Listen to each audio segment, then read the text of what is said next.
Hey guys, Moose here. Welcome back to another episode of Life is Feudal Forest Village. Today is, surprisingly, considering the position I put myself in, a very good day so far. Or at least it is until this project finishes running and I find out what typos I made that are going to confound me and make it impossible for me to get this done. I need to have it done today. Talk a little bit about that in a minute. I also have some really good news. I just want to get it... Yeah, I guess it's good news. There's a few things I want to talk about kind of up front, affecting the channel, I guess, in a good way. So, first off, this is good to see, but first off, I don't know how many of you know this. I'm hoping you don't, because this isn't something I want you guys to ever have to think about or even pay attention to. But if you were not aware, monetization was taken away from anyone on YouTube with less than 1,000 subscribers and some view time. I didn't really pay attention to the view time because the view time I hit easily. Like, that's not a problem for me. The reason I'm bringing it up is I'm actually getting really close to 1,000 subscribers, so I really wanted to thank you guys. We're at like 965 to 970 right now, so 30 to 35 off. I'm not really in a rush to get that to happen, because as soon as I get it, we're just gonna get hit with demonetization in the form of like, oh, your content's not not suitable for advertisers, even though that's never... When it was happening to me previously, not a single time did it stick, but I guess I'd rather deal with that than not have it at all. But that's a pretty shitty choice. Anyway, point is, I appreciate that you guys are kind of getting me in there, getting me closer. I appreciate that a great deal. I am a firm believer that in this kind of a business, there is no one gets better or worse than what they deserve, I guess is the way that I'd put that. And you can say that, oh, it's unfair that blah blah blah is so small, they deserve to be bigger. Or, oh, it's unfair that blah blah blah is so big, they're a terrible person and should not have any fans. But at some point you have to acknowledge that people decided they enjoyed that person's content or didn't enjoy that person's content. And I firmly believe that if... Did that line up? Okay, it did line. I wasn't sure, I couldn't see if it was lined up or not. I'm a firm believer in the idea that if you deserve to get popularity and subs and all that, you will get it. Because that is, how can you deserve it without getting it, and how can you get it without deserving it? It's people voting directly, you know? So if someone's coming to my channel and leaving without coming back or subscribing, it's not because they're doing something wrong, it's because I'm doing something wrong. So it's a very direct response mechanism thing, and that's how I see it. So I really appreciate it, you guys who have subbed. Or even if you aren't subbed, if you watch the content, I appreciate the views as well. Those matter just as much. Subs don't actually translate in anything after all. Not directly anyway. But yeah, so I just wanted to take a minute to say thank you. We're not there just yet, but we're damn close, and that's honestly kind of further along than I thought I would be. So I appreciate it quite a bit. Just wanted to say that. The other thing relating to the channel that I want to talk about is, I think it was the last episode where I spent a fair bit of time bitching and moaning about how I couldn't find any good games to play. Well, Battletech came out. Battletech is something that I talked about. I think I actually talked about that in the last episode, wanting to play it.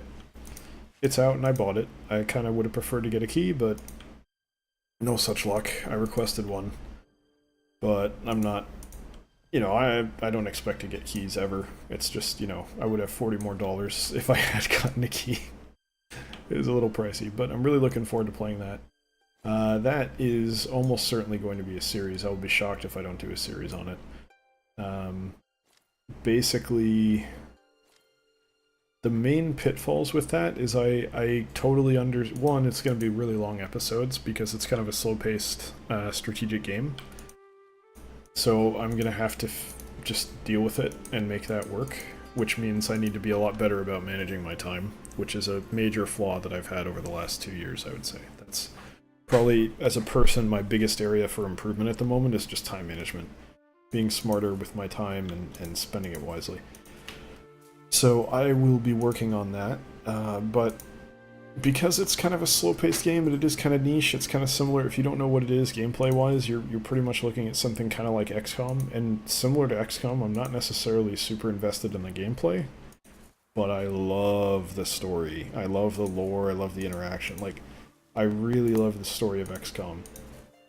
And I grew up playing MechWarrior 2 and MechWarrior Mercenaries, so I'm really excited to play BattleTech and kind of enjoy the setting and the lore and the character interactions and the story that we kind of go through. It does seem to have pretty significant writing. I don't know if that's the right way to say that. It has a story. It's not just like a tacked on story that's there because they needed a story and that's just a box they checked. Like, it seems like they actually wrote something for this. And it's a decent, interesting story that can go in a lot of different directions. So I'm really excited to kind of do that and play with it and experience it. That's what I'm most looking forward to. So it's not so much the gameplay is what I'm getting at. It's much more the story and the setting that I'm interested in. So I understand if that isn't something that most people really want to see. It's not that I'm not going to show the combat. I just mean between the slow combat and the story that I guess might be difficult to get into because BattleTech is pretty built up. MechWarrior is a pretty developed franchise. If you don't know, it's a board game. Kind of, well, miniature-based game, I think, but you get the idea. So it's not an easy thing to just, pick up and learn because you're not starting at the start, necessarily. But I'm going to try to... I don't really know that much about it. All my knowledge is very surface level. Basically, from being a child playing MechWarrior 2 and MechWarrior Mercenaries, both of which I love. By the way, if you don't know why I like MechWarrior, go on YouTube, just search MechWarrior 2 intro, watch that, it should give you chills, and then watch MechWarrior 2 Mercenaries intro. Both of those are... That, to me, those two were like the prime examples of this is what an introduction to a video game should be. Just fantastic. I still will go back and watch those periodically. I meant to watch them today, actually. I was thinking about it because I was thinking about BattleTech. I want to watch them again. I want to watch them right now, to be honest. My favorite, from Mercenaries, it's like, look on the bright side, kid. You get to keep all the money. And then, I can't really do the voice because it's a very panicked, and it's kind of late, so I can't be loud, but there's some really good lines in the MechWarrior 2 intro as well. And it doesn't quite hit that point of kind of cringy awkwardness that the live-action MechWarrior intros were after that for, like, 3 and beyond. So it's in this sweet spot of like, oh man, this is super cool, but it's also not like weird like actors sitting in like a fake mech cockpit or something. It hits the perfect mark between awkward and cool as hell. That like I don't feel like I could comfortably watch Pacific Rim because anything like serious looking with mechs does not work for me. Like it needs to be fuzzy, it needs to be low resolution kind of for it to work. For me, anyway. Personal opinion.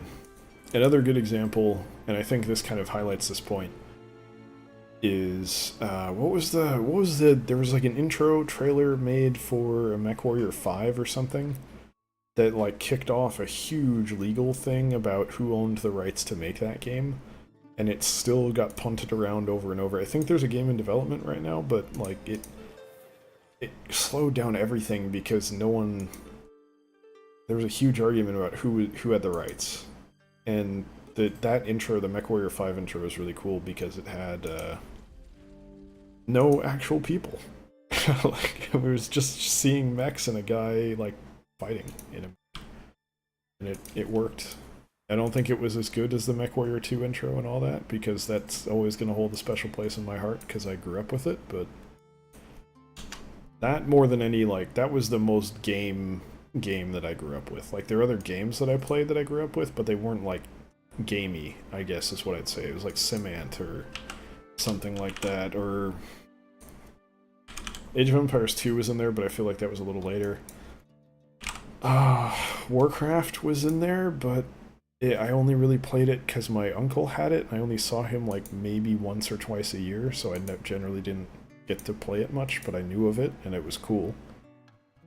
And then everything else kind of was Game Boy, because I wasn't allowed to play that many games, which is part of why I'm so into games now, and I could have a whole hour-long discussion about repression and how games, what games are to me and how I feel about games because of that whole mess, but I'm not going to get into that here. That's a much larger conversation. The second game is like Frostpunk, I think it's called. It was featured on Steam's front page today, and this one I'm going to be this is, you can go back and like say dislike on that last video, because this is me being stupid. Mathis Games, who's a guy that I watch and really enjoy and kind of look up to, is doing a series on this game right now. And I started to watch it, but got sidetracked and didn't get more than like 30 seconds into the video, so I didn't really get to see what kind of game it was. And it hasn't been on my radar at all.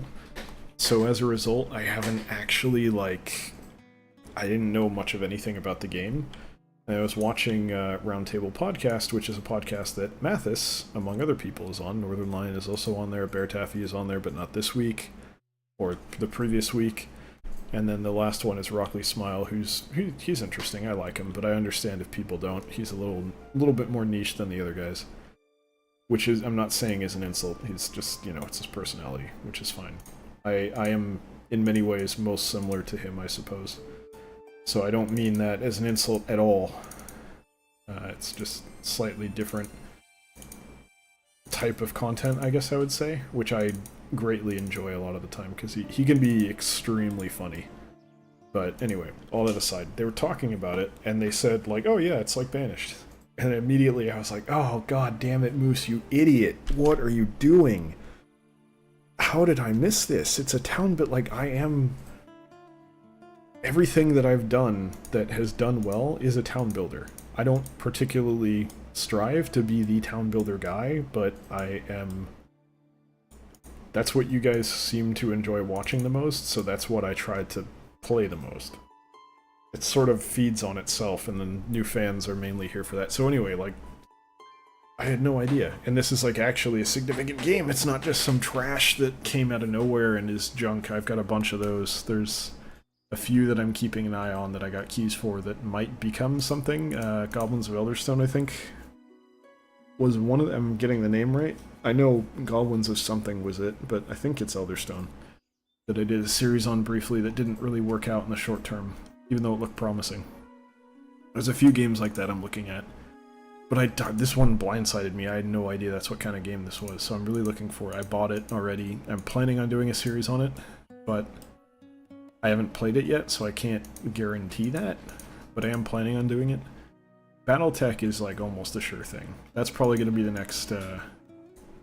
Basically, I'm anticipating that it's going to be the next Darkest Dungeon, where it's going to turn into long episodes and low views, but I'm going to finish it anyway because I am stubborn, basically.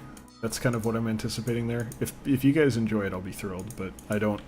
It's a little bit outside of the strike zone for the channel, so I understand if you guys aren't super into it. But, you know, diversify. Diversity is important, so...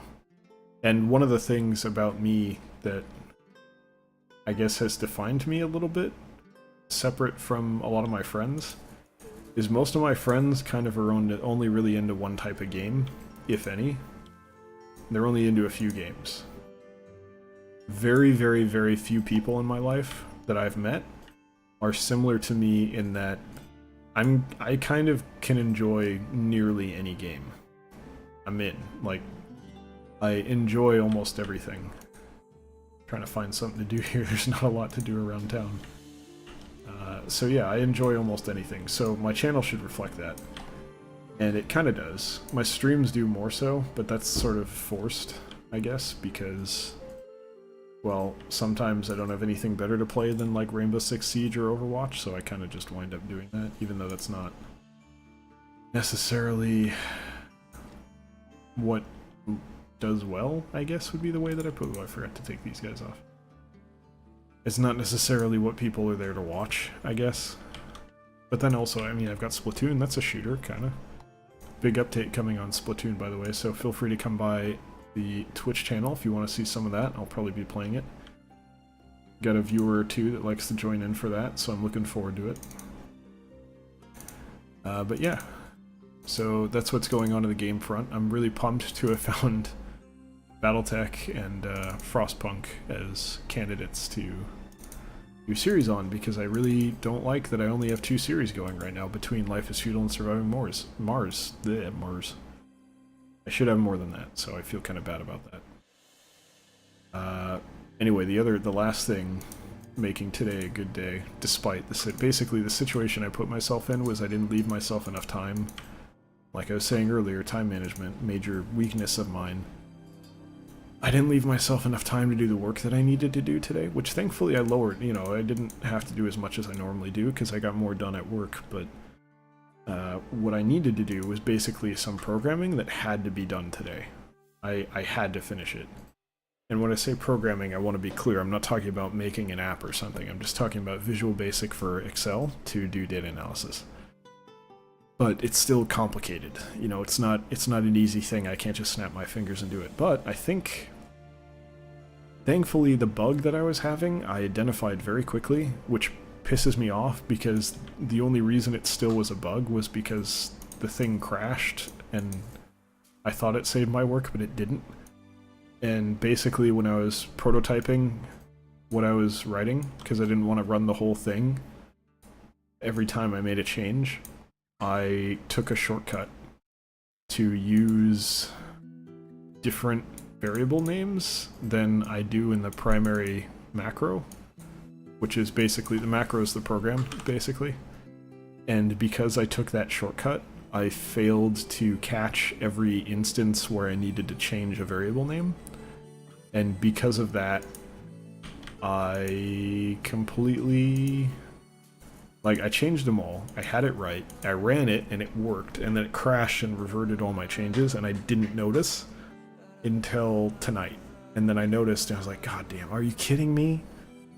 But that's what programming is. Moments like that is programming. So anyway, I fixed those, and then I'm pretty sure I got the logic right for the new thing that I needed to implement correct on the first try, and it's running right now, so I'm hoping I'll see the results by the end of this recording session, but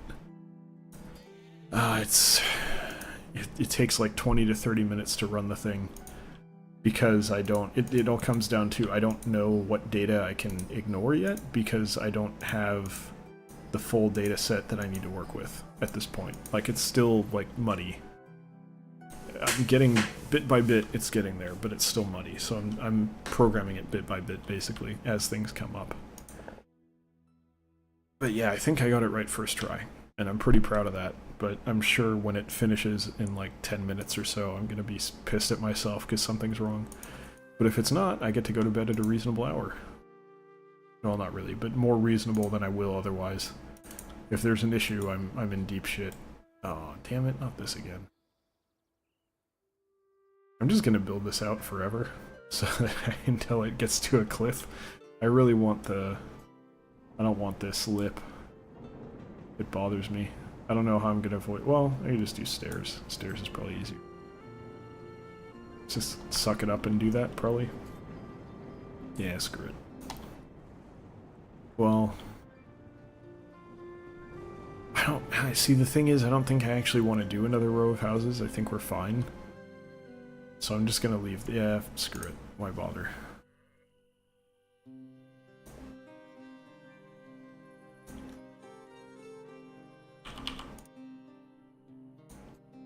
Let's not be dumb here.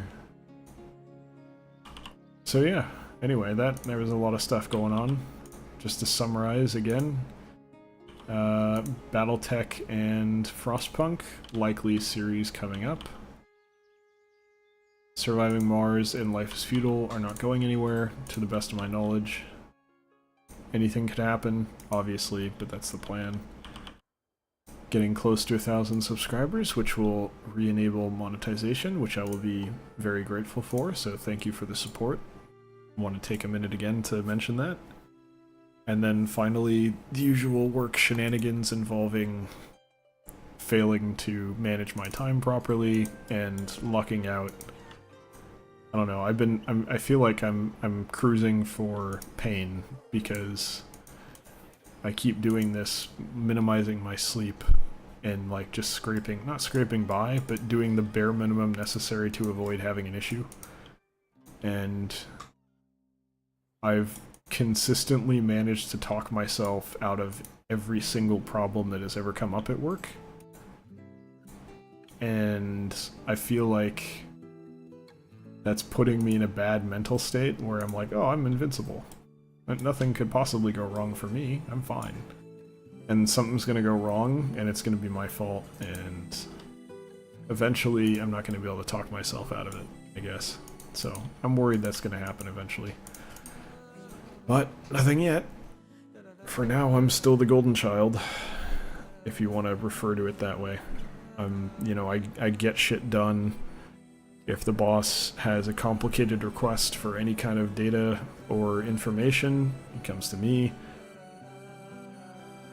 One of my coworkers is more accurate with their work and they make less mistakes, but when they're speaking, they get things wrong all the time and they jump to the wrong conclusion all the time and I have to correct them. And also she's an asshole, but that's a different... She's one of those people that likes to be like, oh, hey, you made a mistake. I'm going to put half our team on the email and call you out on it publicly. She's one of those kinds of people. So, I'm not thrilled about that, but it was brought up to me before if I felt like she was trying to undermine me, and I said, and I stand by this, I think. I get angry and I want to deny this, but I think the simple reality is that it's a cultural difference, and she's not doing it maliciously. It's not, like, so I don't even want to bring it up with management or anyone, because I don't think there's any point. Yeah, it frustrates me, and yeah, it makes me kind of annoyed, but at the end of the day, I don't think there's any malice behind what she's doing, so I feel no particular need to go complain to anyone about it, other than just kind of be passively irritated by it, I guess. And maybe that's the wrong way to handle it, I don't know. If she's not doing anything malicious, I don't feel like there's any need to rock the boat, basically. We have a good thing going, we all do good work. I'm proud of the team that I work with, even her. She does good work. So, I don't know. I just don't want to... I don't want to assume malice where it could just be ignorance, I guess, is what I'm getting at. Where it probably is just ignorance, and that's okay. Everyone's ignorant about some stuff. I'm sure there's some stuff that I do that pisses her off, and I don't think she said anything about any of this, so I'll just, you know, it is what it is. Everyone's different. Chalk it up to diversity, and everyone, you know, everyone's had different lives leading to different moments, and yeah, etc., etc. So I'm not gonna do anything about it, just kind of pointlessly whine about it on the internet, I guess. Seems to be the most healthy way to deal with it. Anyway, that is going to do it for today's episode, so thank you very much for watching. Hope you guys enjoyed it. Hope you'll join us the next one as well. If you did enjoy it, I stream on Twitch every Wednesday, Friday, and Sunday, 6 to 8 p.m. PST, 9 to 11 p.m. EST. Feel free to come by and check one of those out. Sorry about the pause there, I just noticed my macro finished, so I'm really excited to go look at the results. Didn't error out, that's a big, big, big good sign. Yeah. I totally lost my entire train of thought for the outro. But yeah, feel free to come by Twitch. If you'd prefer not to, though, I appreciate the views here on YouTube all the same, so thanks for watching, and I'll see you next time. Take care.